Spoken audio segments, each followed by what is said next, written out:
Isso aí. Meus queridos, a paz do Senhor a todos. Quantos têm motivo de sobra para dar glória a Deus?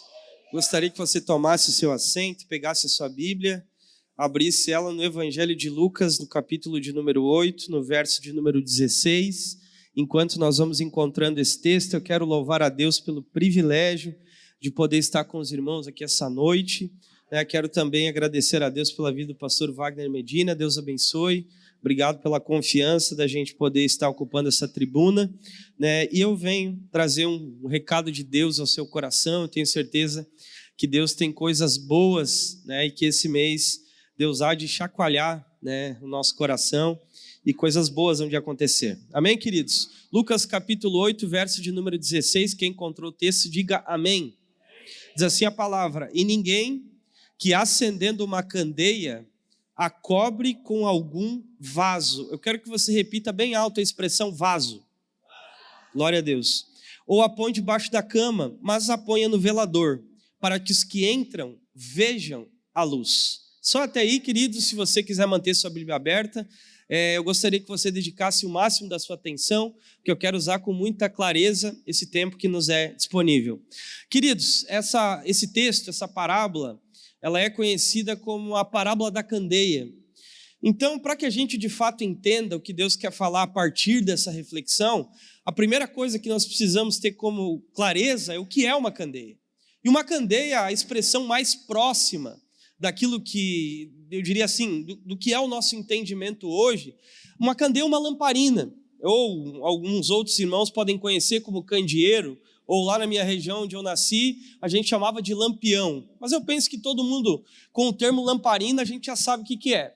E geralmente as candeias daquela época, elas tinham quase que o tamanho desse microfone, algumas maiores, outras menores, e geralmente no topo dessa candeia havia uma argola que facilitava com que a pessoa pegasse essa argola e conduzisse essa candeia para outros ambientes. Agora tenta pensar comigo uma coisa aqui, eu vou criar uma cena só para nós entendermos um conceito aqui essa noite. Digamos que eu tivesse aqui desse lado do púlpito uma candeia, uma aqui, e do outro lado do púlpito aqui eu tivesse uma outra candeia. Só que a diferença entre essa candeia aqui para essa aqui é que essa aqui está acesa e essa candeia aqui está apagada. Agora uma pergunta para você responder de bate-pronto para mim aqui. Para onde a maioria dos nossos olhares iria se direcionar? Para a candeia que está acesa ou para a candeia que está apagada? Acesa. Então, duas coisas aqui a gente consegue concluir assim, analisando essa imagem. A primeira delas é que uma candeia acesa chama muito mais a atenção do que uma candeia apagada. Essa é a primeira conclusão. A segunda conclusão, que a gente chega assim de maneira clara, é que uma candeia acesa, ela se destaca mais do que uma candeia apagada. Só que, embora, gente, essa imagem seja simples, isso aqui revela um problema grave que nós temos no nosso meio. Que problema é esse? Você já percebeu que há pessoas que quando alguém começa a aparecer um pouquinho mais, quando algum projeto começa a se desenvolver um pouco mais, quando alguém consegue se desenvolver um pouco mais, há pessoas que têm dificuldade em celebrar essa pessoa que está se destacando, essa igreja que está tomando corpo, esse projeto que está funcionando. Já percebeu que nós temos uma cultura de celebrar o fracasso e de não comemorar o crescimento, o avanço? Parece que é uma dificuldade que nós temos no nosso meio. Há pessoas, por exemplo, que quando você elogia uma outra pessoa na frente delas,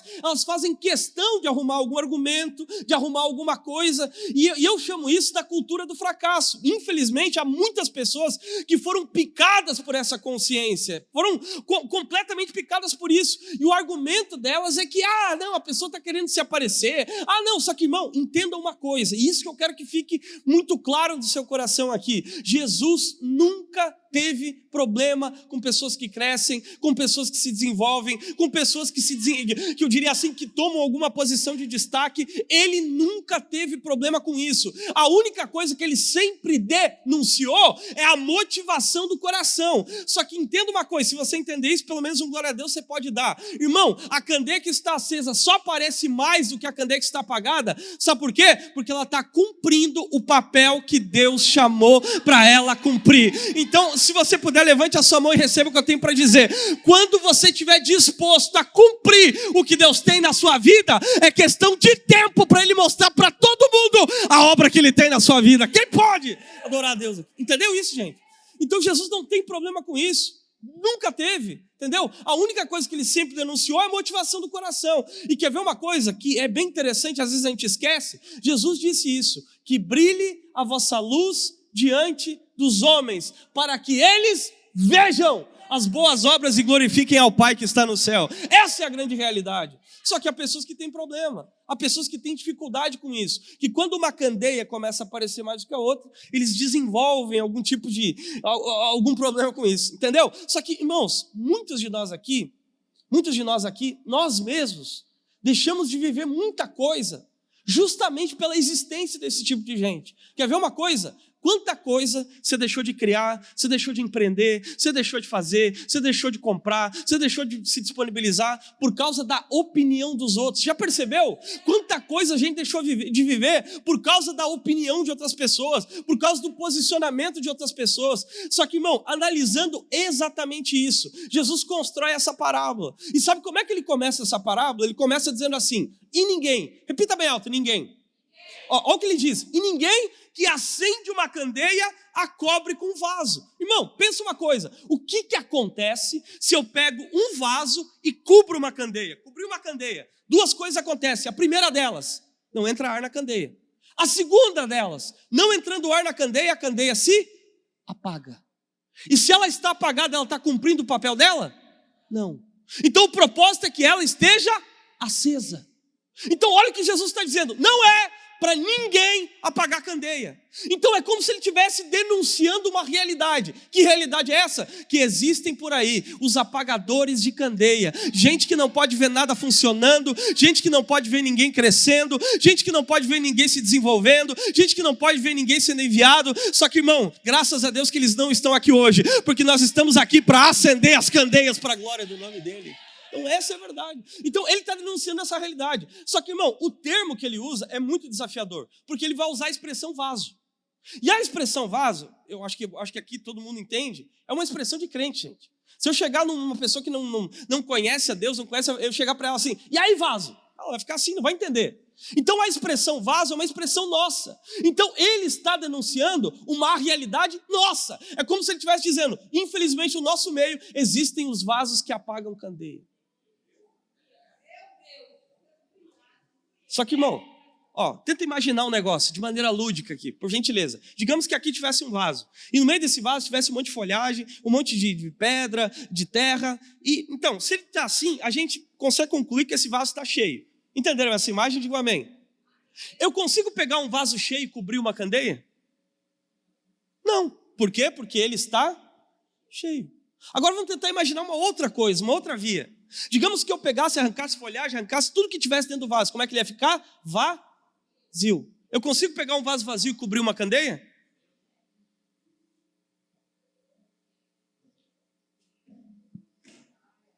Você já percebeu que o problema não é vaso cheio? Vaso cheio não tem tempo para apagar a candeia de ninguém. O problema são os vasos vazios, é gente que não sonha e tem problema com gente que sonha, é gente que nunca projeta nada e tem problema com gente que nunca contribuiu nada e tem problema com quem está contribuindo, é gente que nunca moveu uma palha e tem problema com quem está movendo, entende? Então a grande questão aqui são os vasos vazios. E já percebeu uma coisa, irmão? Que as pessoas que mais dão problema são aquelas que não fazem nada, as pessoas que mais reclamam são aquelas que nunca fizeram nada. Sabe por quê? Porque gente que está ocupada, gente que está fazendo alguma coisa, gente que está cheia, irmão, não tem tempo de ficar reparando uma coisa aqui, reparando outra coisa lá. E quer saber, eu não vim pregar para vaso vazio aqui hoje, eu vim pregar para uma igreja cheia que quer ver as candeias acesas. Quem pode adorar a Deus aqui? Quem pode? E eu comecei a pensar, pastor Wiley, quais são os tipos de vaso vazio mais perigosos que a gente precisa ter cuidado? E eu cheguei em 3, no mínimo, mas tem mais. Mas eu quero falar sobre 3. Vocês querem ouvir? Digo amém. Vou falar bem rápido aqui. O primeiro deles, gente, se o vaso está vazio, é porque ele está desocupado. Repita bem alto, pessoas desocupadas. Mais alto, pessoas desocupadas. Quer ver o perfil de gente desocupada, gente? Gente desocupada, a mente deles não está em algum lugar. E por não estar em algum lugar, eles jogam a mente dele em tudo que é coisa. E quando você está com a sua mente ociosa, aqui, ali, você se apega em tudo que é detalhe. Já percebeu que gente desocupada, irmão, mas a água tinha que estar aqui. Mas tinha que estar aqui. Ah, mas eu acho melhor estar aqui. Ah, mas eu não sei o que... Entendeu? Isso aí é perfil de gente desocupada. O que acontece? Eles se apegam num detalhezinho, e aquele detalhezinho para eles é tudo, entendeu? Mas é só um detalhe, entendeu? Só que aqui o grande problema é que quando a gente anda com gente desocupada, a gente começa a ter olhos para esse tipo de coisa. E às vezes a gente acaba perdendo coisas grandes por causa de detalhes pequenos. Essa é a grande questão. E tem uma outra coisa também que define muito bem uma pessoa desocupada. Quer ver? É gente que você nunca consegue agradar. Eles têm um senso crítico tão alto, irmão, que não tem igreja que basta para eles, não tem pastor que basta para eles, não tem projeto que basta para eles. Por quê? Porque eles não estão com a mão em nada. Porque quando você está com a mão em alguma coisa, fazendo alguma coisa, envolvido em alguma coisa, você não tem tempo para estar apegado em detalhe. Então, irmão, Deus vai tirar os teus olhos do detalhe. E quer saber? Você quer receber uma palavra aqui, sim ou não? Deus há de arrancar essas pessoas desocupadas do meio da tua vida e vai colocar gente produtiva para a glória do nome dele. Amém? Então, primeiro, pessoas desocupadas. Segundo, repita bem alto, pessoas frustradas. Quer ver uma coisa, gente? A gente precisa ter um discernimento muito grande. Porque existem alguns vasos que eles foram frustrados em algum momento da vida deles, e eles acham que porque eles foram frustrados, todo mundo tem que se frustrar. Às vezes parece que o troféu de quem foi, eu diria assim, passou por alguma situação difícil, é ver todo mundo passando pela mesma situação. Já percebeu isso, gente? Então aqui você precisa ter um cuidado, que quando a gente traça um relacionamento muito, eu diria assim, muito íntimo com pessoas frustradas, a tendência dessas pessoas é pegar a frustração delas e transferir para você. Aí você começa a se convencer que a frustração delas é a sua frustração. E aqui, irmão, com todo respeito, você pode ajudar a pessoa frustrada, você pode auxiliar a pessoa frustrada, você pode estender a mão, mas no final você precisa saber que a frustração é dela e não é tua. Porque senão você vai começar a respingar com frustração que é dela e que não é tua. Eu canso de ver pessoas, irmão, reclamando de coisas que nem aconteceu com eles, aconteceu com outro, aconteceu com alguém que andava com ele, entendeu? Estão respingando coisa que nem aconteceu. Uma vez um rapaz chegou para mim assim, é porque eu não sei o que, já aconteceu isso na igreja. Eu perguntei, quanto tempo você tem de conversão? 6 meses. Ah, então, nem espera. Você não passou nem por 3% entendeu? Você não passou por tudo isso ainda. Entendeu? Então, só que ele estava pegando o diálogo de alguém, a palavra de alguém, para poder transferir. Não, então você precisa entender, irmão, que quando você anda com pessoas assim, eles vão tentar transferir para você. Aí você vai estar se queixando de coisa que nem a tua. Só que pessoas frustradas só tem um jeito, gente. Só tem um jeito. A gente precisa aprender a ignorar algumas pessoas. Você já percebeu que a gente tem uma dificuldade com ignorar pessoas? Bem na real, a gente quer ser o bonzinho para todo mundo. Entendeu? Eu quero me dar bem com o pastor Wagner, mas eu quero me dar bem com o missionário, quero me dar bem com o apóstolo, eu quero me dar bem com as irmãs, entendeu? Só que tem como, gente? Não. De acordo com aquilo que você carrega, você vai colocar pessoas que vão acreditar em você e pessoas que não vão acreditar. Ponto. É assim. Pessoas que vão amar aquilo que você faz e pessoas que vão odiar aquilo que você faz. Qual o problema nisso? Não, irmão, vai dividir. Por quê? Porque você tem uma prioridade bem estabelecida. Agora, quando você não tem uma prioridade bem estabelecida, você vai tentando agradar um grupo aqui, aí você tenta agradar outro grupo aqui, você tenta agradar outro grupo ali, só que quando você faz isso, você não faz absolutamente nada. E quer ver uma coisa? A imagem que eu consegui para poder definir esse conceito é a imagem de uma orquestra. Quantos aqui já viram uma orquestra? Ou no YouTube ou por aí, ao vivo. A composição de uma orquestra é mais ou menos assim. Tem a orquestra, tem o maestro e tem a plateia. Ok, gente? Amém? O ponto de inflexão nisso aqui tudo, pastor Wagner, é o maestro. Ele que dá a tônica. Só que pensa isso comigo. Para onde o maestro está virado? Para a orquestra ou para a plateia? Para a orquestra. Então, é correto eu dizer que as costas dele estão viradas para a plateia? Sim ou não? Mas sabe qual é o nosso problema? É que a gente quer pagar de bonzinho, a gente quer olhar para a orquestra e quer ver o que a plateia está falando. Só que quando você faz isso, você perde a sintonia da orquestra. E você fica dando trela para o que a plateia está dizendo. Só que, irmão, ou você faz uma coisa ou você faz outra. Ou você dá prioridade para os planos e para aquilo que Deus tem na sua vida, para o projeto que Deus tem, para o chamado que você tem, ou você fica dando ouvido para todo mundo, entendeu? Ou você coloca a prioridade da sua história, ou você fica aí, irmão, na opinião de um, preso na opinião de outro, preso na opinião aqui, entendeu? Pagando de bonzinho. Não, irmão, saia daqui hoje com as prioridades de Deus na sua vida, quem está entendendo aqui? E quer ver uma coisa? Jesus tinha várias prioridades, gente. E ele não tinha problema nenhum em se dispor. E o Tim Keller definiu isso muito bem. Ele disse assim, o Tim Keller escreveu isso. Ele disse assim, não olhe para Jesus como se fosse um bonzinho da história. Porque bonzinho você não crucifica, entendeu? Você não vai pegar um camarada bonzinho e vai botar na cruz. Não! Jesus mesmo revelou a missão dele dizendo, você não pense que eu vim trazer paz, é para vocês acharem que está tudo bem. Não, eu vim trazer espada. Por quê? Porque eu tenho um reino para defender e uma verdade para colocar no meio de vocês. Entendeu, gente? Então nós temos que tirar essa ideia louca de achar que todo mundo vai gostar da gente. Não, irmão, o que importa é você estar fazendo aquilo que Deus te chamou para fazer e dar prioridade para isso. Ah, não vai gostar? Não gostou, ponto, azar. Entenderam isso? Diga amém. Terceiro tipo de vaso vazio, repita bem alto, pessoas inertes. Mais alto, pessoas inertes. Gente, sabe como é que é o comportamento de uma pessoa inerte? Eu chamo pessoa inerte de apagador de candeia. Sabe por quê? Pessoas inertes são aquelas pessoas que você se cerca, que você dá uma opinião para elas e elas concordam. Aí você dá uma opinião contrária ao que você já tinha dado, entendeu? Ela também.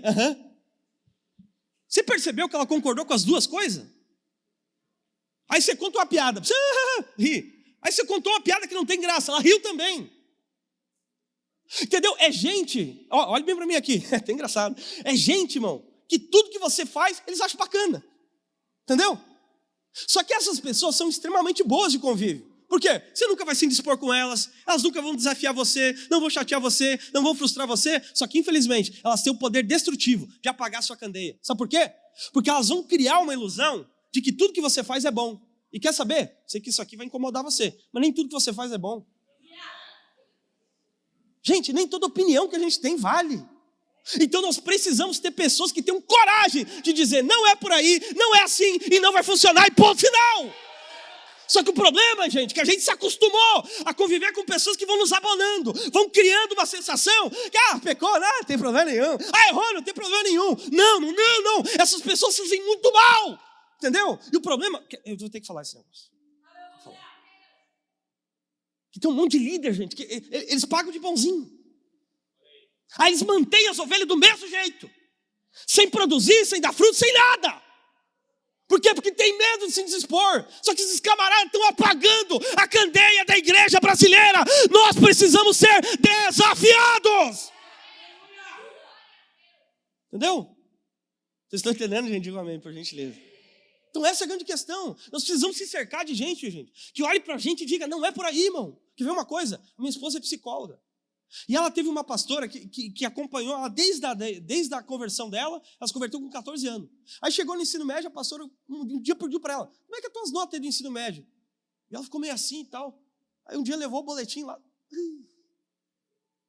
Deu uma dura nela e disse assim, você tem 1 ano para resolver esse negócio aqui, senão não vai participar de louvor, não vai participar de não sei o quê. E aliás, já pode se inscrever aí, já vê como é que você vai fazer a faculdade.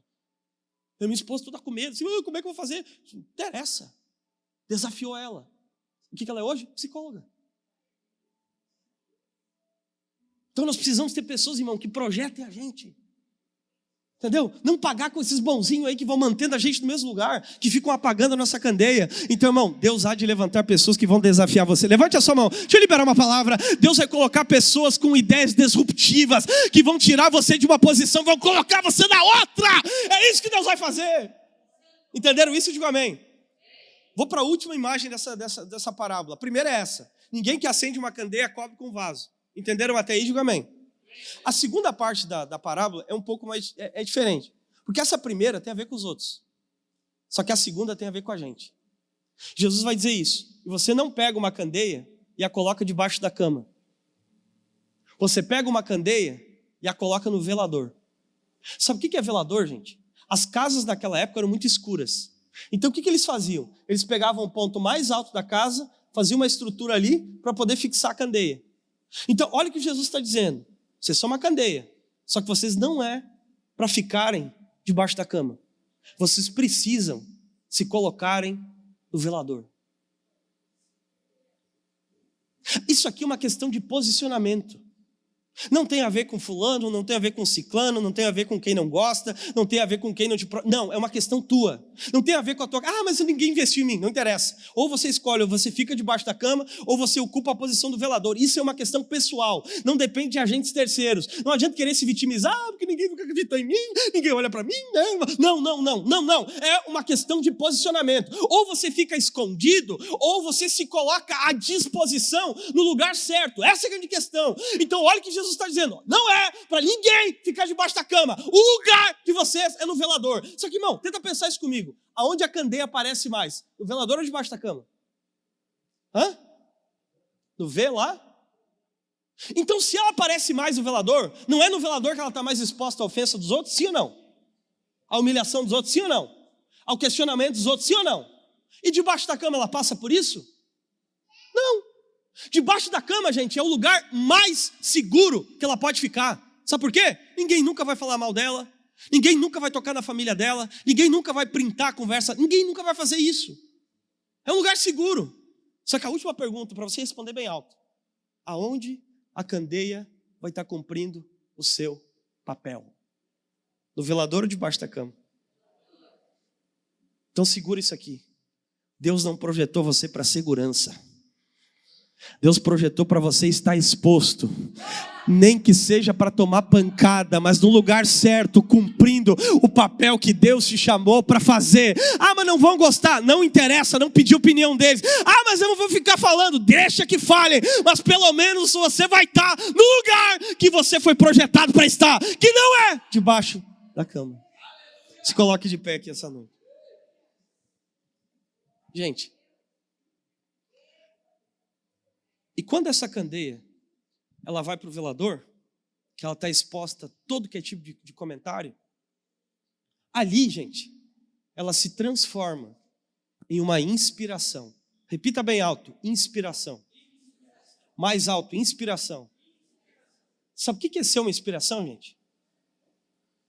É você conquistar algumas coisas tão valiosas, não para você dizer assim, eu consegui isso aqui. Não.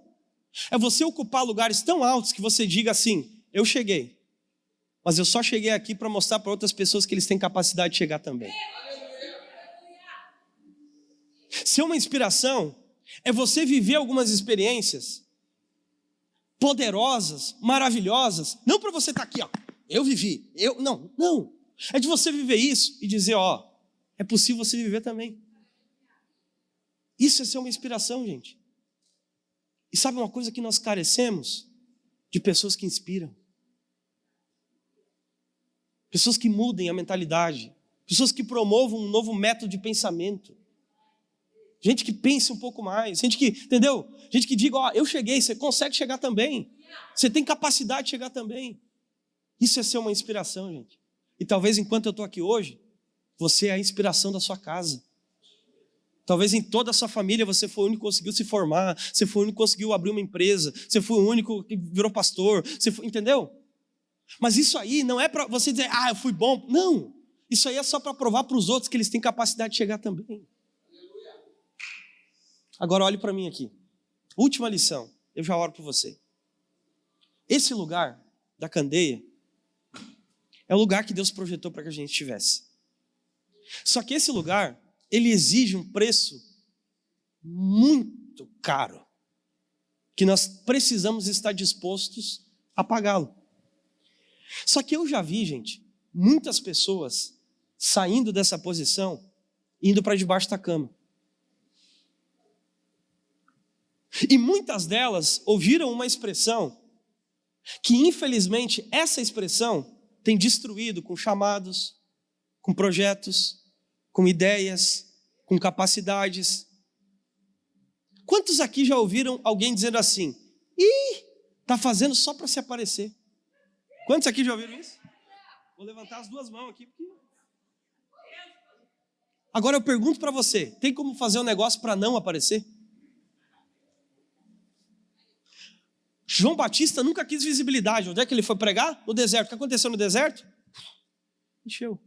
Por quê? Porque ele era uma candeia lá no meio do deserto. Então, irmão, se você fica nesse negócio, não é para se aparecer, não quero me aparecer. Não, irmão, o problema nunca foi aparecer. O problema é por que aparecer. Então, se a sua motivação está em Deus, apareça para a glória do nome dEle. E eu vim aqui dizer isso, irmão. Está na hora de você sair debaixo da cama e dizer, eu vou me colocar no velador, não interessa o preço que eu vou pagar, mas eu sei que lá eu vou estar trazendo benefício para outras pessoas, abençoando, tocando e transformando realidades que são possíveis de eu alcançar. Só que, irmão, uma candeia, por menor que ela seja, ela tem um alcance, gente. Ela tem um alcance. Você vai pegar aqui, ó, a AME, eu tenho certeza que a AME é uma candeia que Deus levantou para abençoar nações. Quantas igrejas maiores que essas eu já vi, que não mudam nem a realidade do bairro deles, que estão na posição errada. Então nós nunca podemos sair do velador, não interessa o que vão falar. Ah, mas eu não sei o que, não interessa, é papo de quem não faz nada. Não saia dessa posição. Ah, mas tá só fazendo para se aparecer. Diga assim, mas no final é para aparecer o nome dele, ponto final. Eu quero orar aqui essa noite, gente, por pessoas que querem sair daqui dizendo: o meu lugar é no velador. Eu não fui projetado para estar debaixo da cama. E aconteça o que acontecer, mas eu não saio desse lugar. Posso apanhar, posso tomar pancada, podem me perseguir, podem parentes se levantarem, mas eu não saio desse lugar. Eu não abandono a missão que Deus me deu, eu não abandono o projeto que eu carrego, não abandono. Você é uma candeia. Se você é uma candeia, sai desse lugar e vem para cá, eu quero orar por você. Se isso aqui fez sentido para você, sai do seu lugar e vem.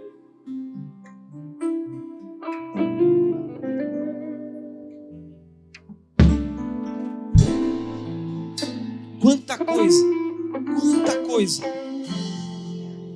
Quantos potenciais poderiam estar sendo utilizados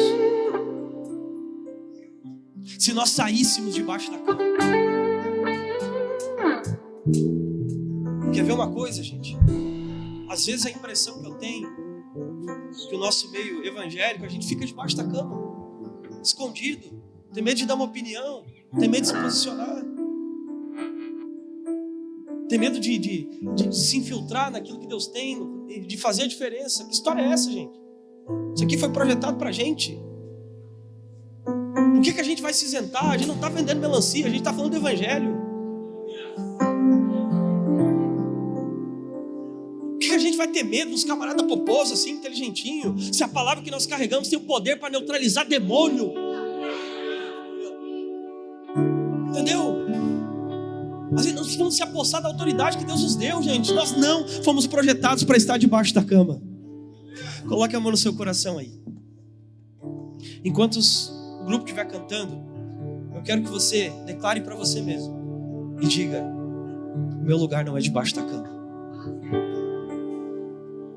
Enquanto o grupo começar a cantar, diga isso.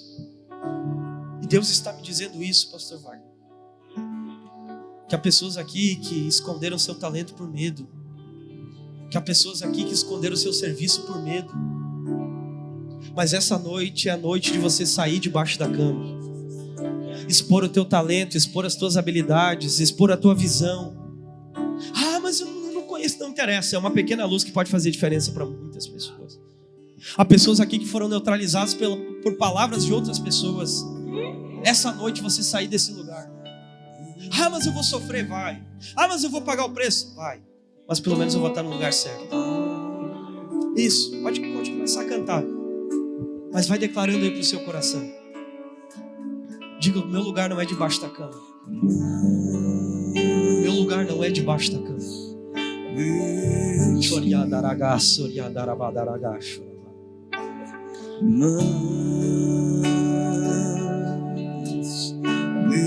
Você nunca foi projetado para estar debaixo da cama.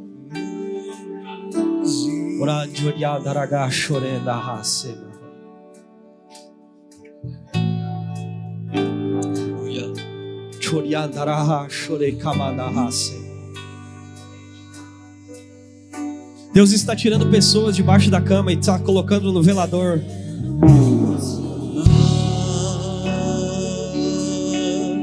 Deus está aos poucos chamados desses jovens aqui essa noite.